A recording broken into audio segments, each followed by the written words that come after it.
da pada ni sa ni da pa ni sa.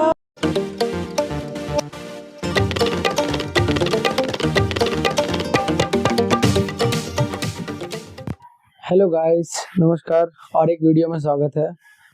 आज मैं राब्ता सॉन्ग गाने वाला हूँ जो अरिजीत सिंह का है। One of my favourite song है।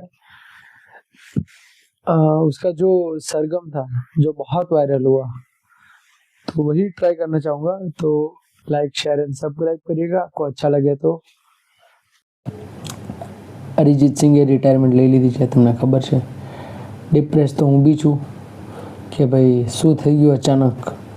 વિરાટ કોહલી અકાઉન્ટ ડીએક્ટિવ કરી નાખ્યું, અરિજીત સિંહ રિટાયરમેન્ટ લઈ લે છે, તો શું ચાલી રહ્યું છે એની ઉપર એક આપણું રાબ્તા એક સોંગ જે ડેડિકેશન કરીએ છીએ આપણે પબ્લિકને ઇન્સ્ટાગ્રામની।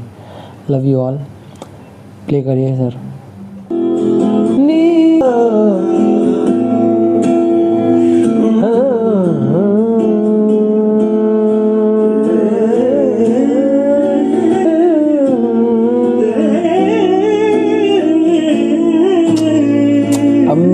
Amazing भाई, amazing, such an amazing person, such an amazing voice, really love you यार।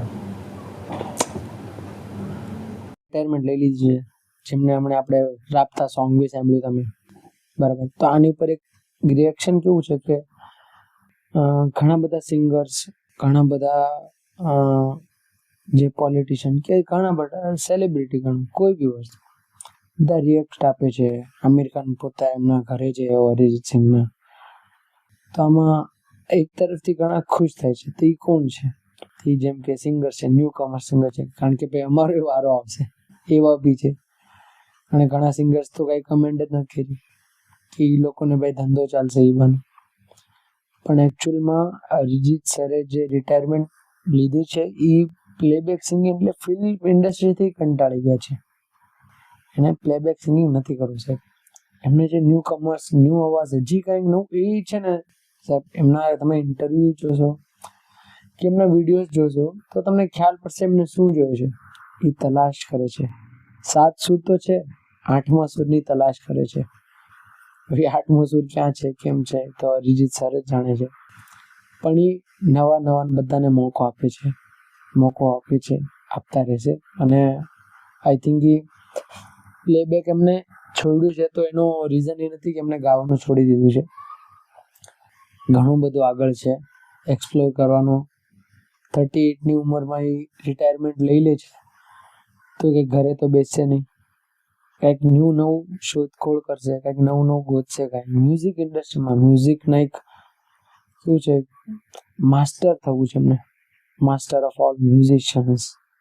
એમને એ પદ જોઈએ છે, એમની એક ભૂખ છે કે બધા પાસે કંઈક નવું શીખવાનું છે। એ બધું કરવાથી એમને શું મળશે? કાંઈ નહીં, કાંઈ મળશે તો એમને શું, એક ઠીક છે એક પદવી મળશે, ચલો માસ્ટર ઓફ ઓલ મ્યુઝિશિયનની। પણ એ જે શોધે છે ને એ આપણને બી નથી ખબર, આપણે દેખાતું બી નથી, આપણે એનાથી ઘણા પરે છે એ વસ્તુથી, આપણે તો એ વિચારી બી નથી શકતા। એવું અંદર એ શોધે છે મ્યુઝિકની અંદર। જે મ્યુઝિક લવર છે, સંગીતકાર છે, એમને ખબર છે કે શું છે મ્યુઝિક। એક ફિલિંગ છે, એક આર્ટ છે, એક હેપીનેસ છે, એક ઇમોશન છે। અને ખાસ કરીને જે સરસ્વતી માના જે આશીર્વાદ છે એને જ એ સંગીત પ્રત્યે રુચિ હોય છે। બાકી 7 પેઢીઓ હોય છે તો ઘણાને સ ને ત ને ર નો ખબર પડે। તો બહુ સારું કે જો તમારી ફેમિલીમાં મ્યુઝિશિયન કોઈ છોકરા છે, કોઈ છોકરી છે જેને રસ છે તો પ્લીઝ એને આગળ વધારો। કોને ખબર કાલનો, આજે અરિજીત સિંહ છે, કાલે તમારો પૌત્ર પૌત્રી કે તમારી દીકરો દીકરી હશે। તો મારું એક જ કહેવું છે, સપોર્ટ કરો બધાને, ટેલેન્ટ પર, સ્કિલ પર કરો, ફ્યુચર સ્કિલ પર જ છે। તો બસ આ એક નાનકડો વિડીયો તમને ડેડિકેશન કર્યું। સોંગ એક રાબ્તા બહુ સાંભળો, મેં લગભગ આ સોંગ મેં આજે 15 થી 20 વખત કન્ટિન્યુ સાંભળ્યું છે હમણાં। એટલે સમજો ને કલાકમાં મેં લગભગ 15 થી 20 વખત બધું સાંભળ્યું છે।